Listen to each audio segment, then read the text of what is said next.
வந்து ஒரு ஒரு மாதிரி கியூரேட் பண்றோம் ரைட்டிங்கை வந்து you you you cook it saying that ஒரு ஸ்ட்ரக்சர் வேணும் அப்படின்னு சொல்றோம் இல்லையா, அதுக்கு வெளியே ஒரு ஃபார்மை கிரியேட் பண்றது தான் ராமோட writing. That is very very special and very unique.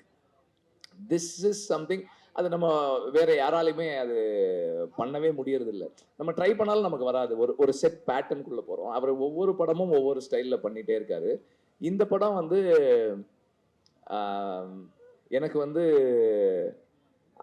Ram வந்து மிர்ச்சி சிவாவோட படம் பண்றாரு அப்படின்னப்போ வந்து எனக்கு வந்து ஒரு என்ன சொல்றது, அது ஒரு பெரிய சர்ப்ரைஸா இல்லை. எப்படி இருந்தாலும் அது ஒரு ராம் படமா இருக்கும் அப்படின்றது எனக்கு தெரியும். அண்ட் ராம் சொன்னாரு கொஞ்சம் ஒரு ஒரு ஃபன்னா பண்ணலான் இருக்கேன்.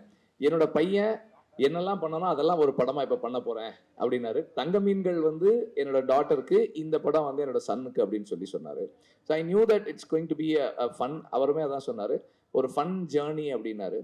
And I know that it will definitely be a fun journey. அதில் வந்து எந்த டவுட்டுமே இல்லை. அண்ட்